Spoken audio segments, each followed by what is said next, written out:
Hey kids, Mr. Flyer here, hope you're well, and welcome back to the channel on what is, to me, a bit of a sad day, because today I'm on the final ride on the mighty Multistrada V4S. Sadly, the team from Ducati are going to come and pick her up tomorrow, and she'll be going back from whence she came. So in this video, I'm going to give you my sort of final thoughts, sum up, lessons learnt, that sort of thing, a few things I missed from my first ride review, and see if I've changed my opinions in any way. Spoiler alert, I haven't really, it's a great bike.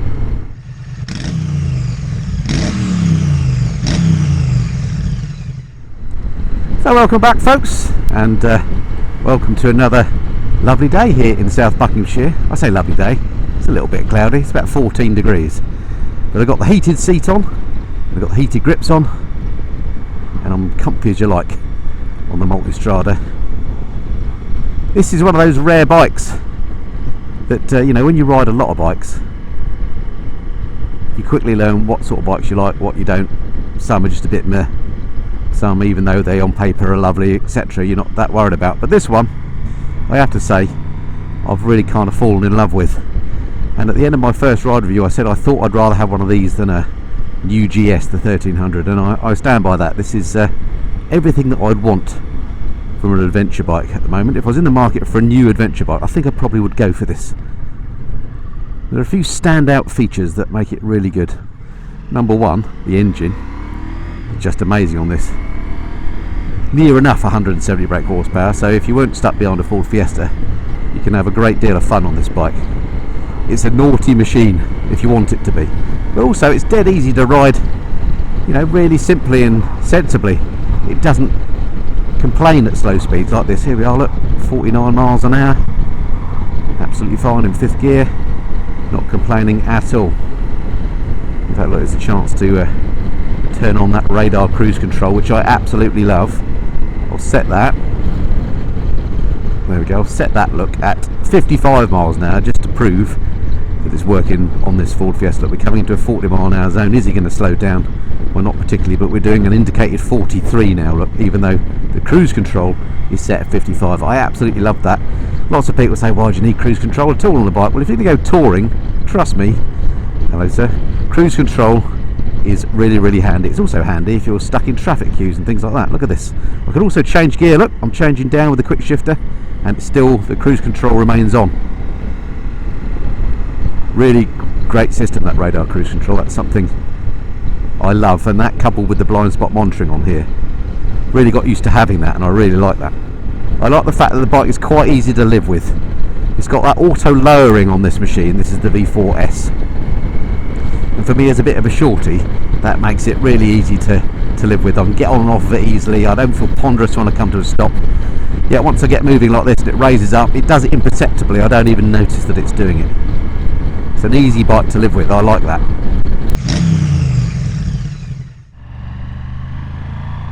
Well, no test of a bike like this that's likely to be used for touring would be complete without a little squirt on the motorway, would it?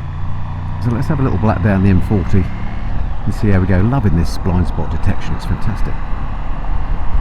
Let's whip out there. Just want to see how noisy this gets at motorway speeds. I've complained about the windscreen before. Let's see what it's like when we get up to 70ish. Right, let's just keep up with traffic here. Let's set the cruise control up.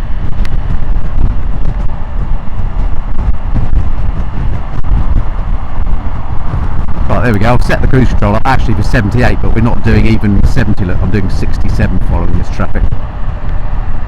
And at these speeds, actually, you know what, it's not that bad. You can probably hear some more wind buffeting through the microphone. I think just a taller screen and that would be easily fixed. And there's so much power on this bike. I mean, keeping up with traffic, of course, isn't an issue. In fact, it's just purring along, look, at these motorway speeds. At 5,000 RPM. And it's got way more to give if you want it. We'll save that for the autobahns.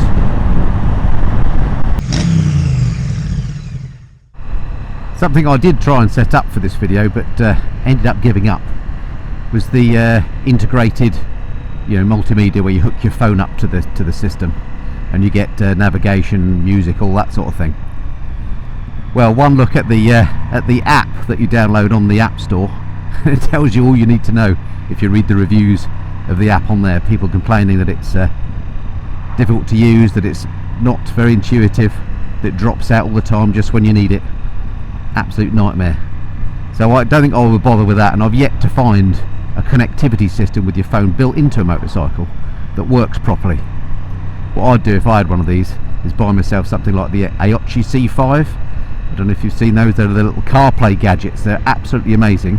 I can actually get you one for 70 quid, less than it'll cost you to buy a phone mount. I'll stick a link in the corner to my video about those. But anyway, I'll get one of those, mount it here or something, and then I'll have Apple CarPlay on the bike, and that will be all the nav that I needed, rather than go down the route of trying to use the connectivity that's built in on the bike. When I'm sort of comparing it with the GS1300, I personally way prefer the looks of this, although the GS1300 has grown on me a bit from when it was first launched, and I think that's partly to do with the fact that the new GSA is so hideously ugly. The standard GS actually looks quite nice in comparison. But this, compared to the GS, I still prefer the looks of this. They've just done a better treatment on the radar, I think, whereas on the GS, oh crikey, the Ford's going the same way as me. Whereas BMW on the GS, I don't know, they've just made that radar so big on the front, it looks horrible to my eyes, but that is a personal preference thing. I've always liked the look of Multistrada, and although it's evolved over the years, they've always looked kind of similar, and this looks beautiful. I actually quite like it in this black, but if I was having one, I'd probably go for red, just because it's a Ducati. That's the other thing that I love about it. It's a Ducati, and they're just kind of special, aren't they? And this gives you that special feeling. It just feels like a premium machine when you're on it. So, something I had a few people ask about following the first ride video that I did, and if you haven't watched that, by the way, that's where I do the sort of go through the general handling and all that kind of stuff, the specs, etc. So I'll put a link in the corner to that one. Go and check that out if you've not seen it. But if you have seen that, some of the feedback that I had was, can you tell us a bit about, bother, I want to go up there. Some of the feedback was, can you show us what the lights are like at night? So I have written it at night. I did do a little section, so I'll show you that while I turn around and go back where I meant to go. Alright folks, let's check out what the lighting and so on is like at night on the mighty Multistrada. It's great to get a chance to come out and ride at night on one of these lone bikes. It's not always possible, but I particularly wanted to on this one, because everybody makes a great fanfare about the fact that it's got backlit lighted, backlit switchgear, which indeed it has. Check that out, and rightly so that they should make a big deal about it, because it looks really cool, doesn't it? And very handy. Why don't more bike manufacturers do that? Absolutely brilliant. You can clearly see the switchgear. It's done in red, so it's not going to kill your night vision. Just makes a lot of sense. It's one of very few bikes I know that does that. LED lights all round as we go around this corner. It's lit on the right there, and as I come up right, it goes off again. So it's got lean angle or lean in lights, if you like, as well, which is absolutely superb. At the moment I've got this on full beam, and down this very dark lane, it's as good as any car I've ever driven. It's absolutely fantastic from a lighting point of view. Switch gear, normal stuff. So to dip the headlight left hand switch cubicle, or whatever it's called, quadrant, I just click the old button and down she goes. So that's dip, which is a bit too short for my liking. There though, we can see more clearly perhaps the lighting on the left and right as I go around the turns. But yeah, full beam is what you want, and it's absolutely cracking. So I don't tend to ride motorcycles at night unless I have to, because I find it quite dangerous, because you can't see things like potholes and stuff. But on this bike with full beam, you absolutely can. It's flipping brilliant. I think I would be right in saying that's one of the best bikes I've ridden for nighttime riding in terms of the lighting. Well done Ducati, nice one. Alrighty, welcome back aboard. So yeah, the light's fantastic, and the backlit switchgear really good. So again, that's something that the new GS doesn't have, so it's a definite improvement there.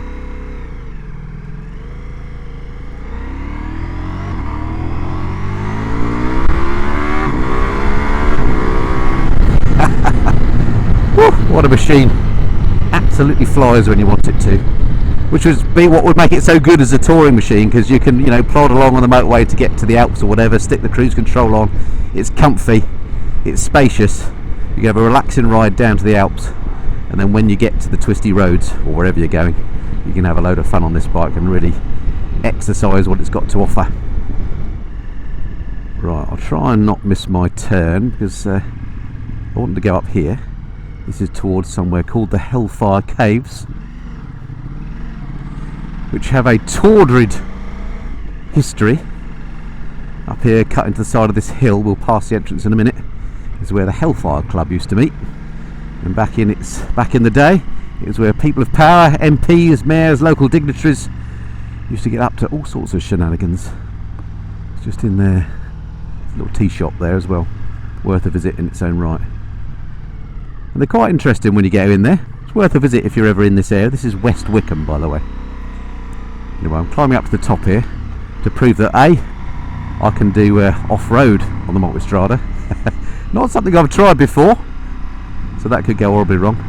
And then the other thing is, I've actually got the panniers on this time. I didn't have the panniers on my first ride video, and a few people asked about the luggage, so I've attached them, and I can park up here and show you what the panniers are like.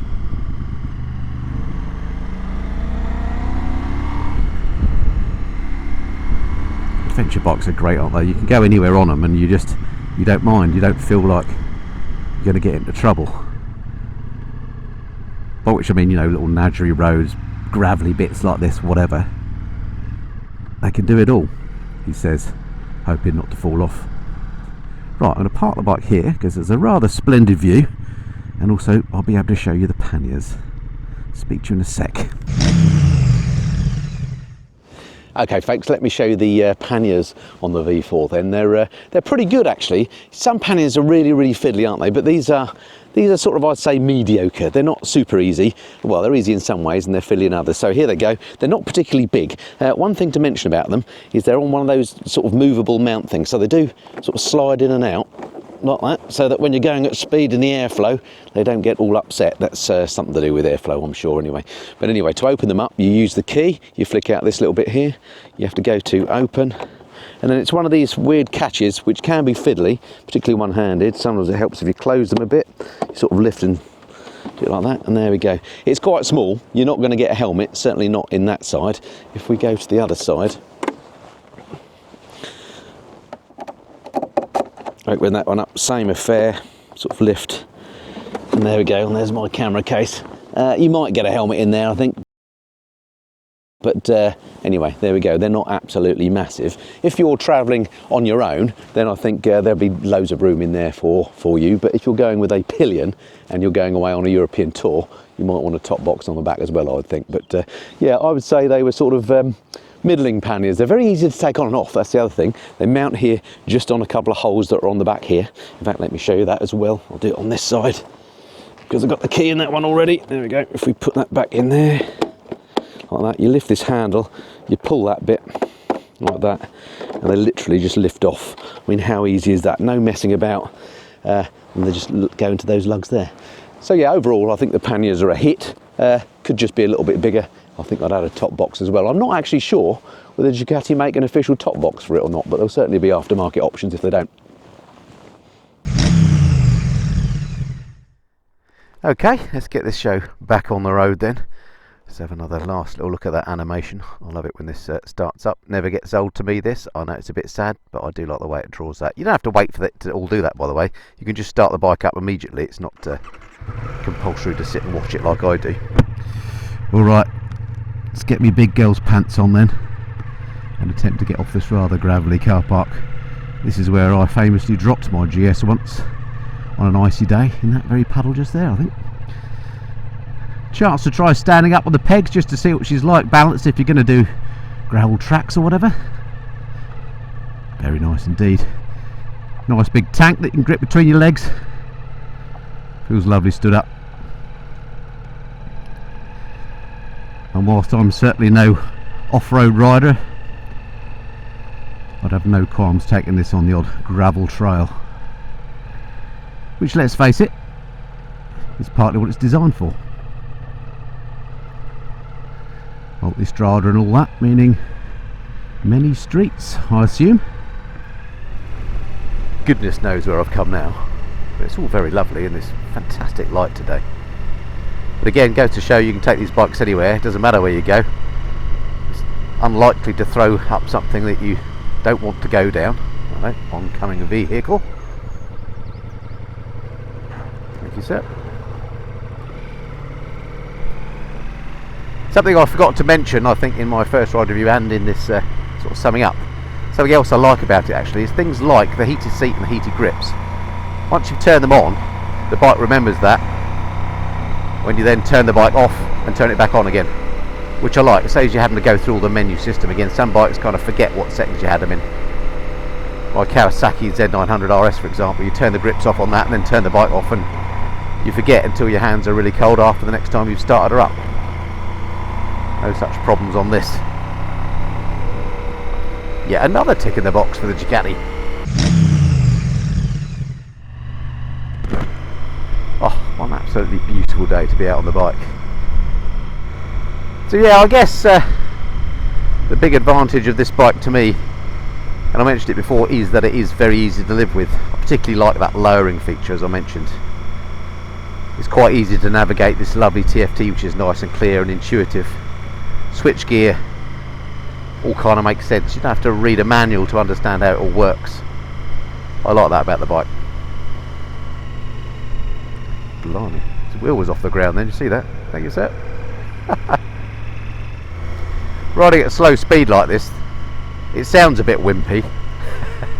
That's one thing I'd say. And I still don't like this windscreen on it.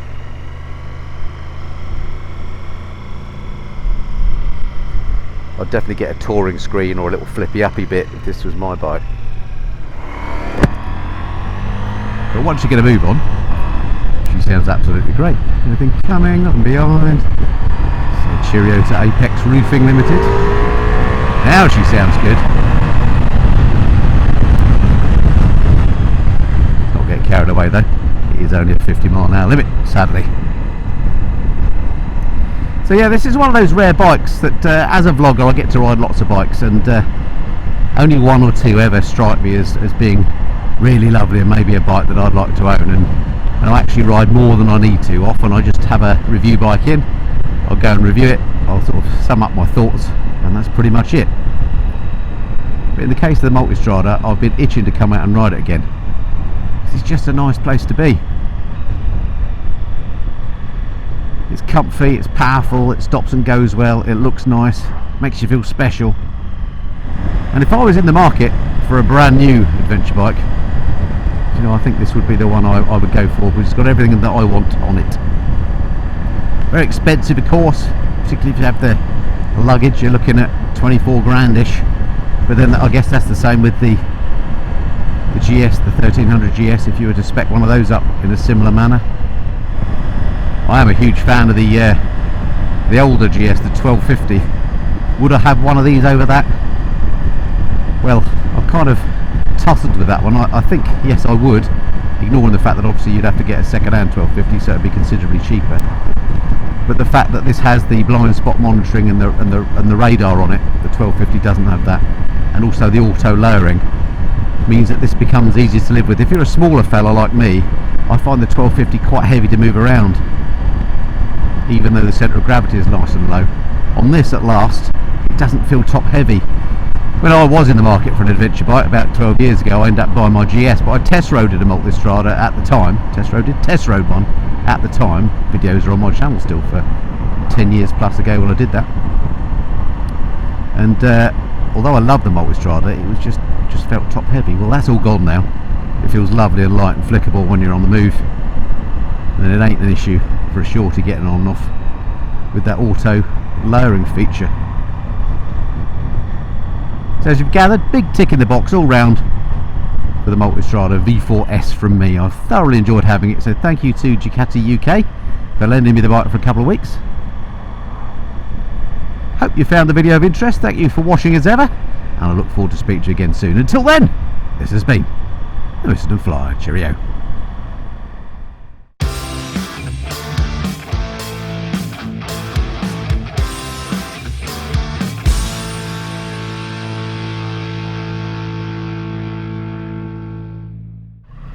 How lovely is this? Yoldy Amersham. Lovely little Chiltern town. Anyway, also an opportunity to try the slow speed riding on here when you're stuck in a little bit of traffic. With this 10 miles an hour, first gear, absolutely no thrashing about. It's all fine. We've got the fueling sussed, despite Euro 5 Plus, which tends to make that sort of thing worse. When I have ridden this in, you know, busy urban environments, no issues at all. Also great road presence on this because of this physical size of the bike.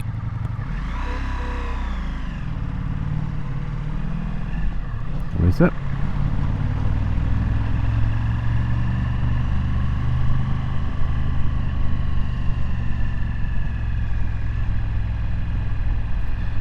Just look at the sheer number of cars that are parked down here.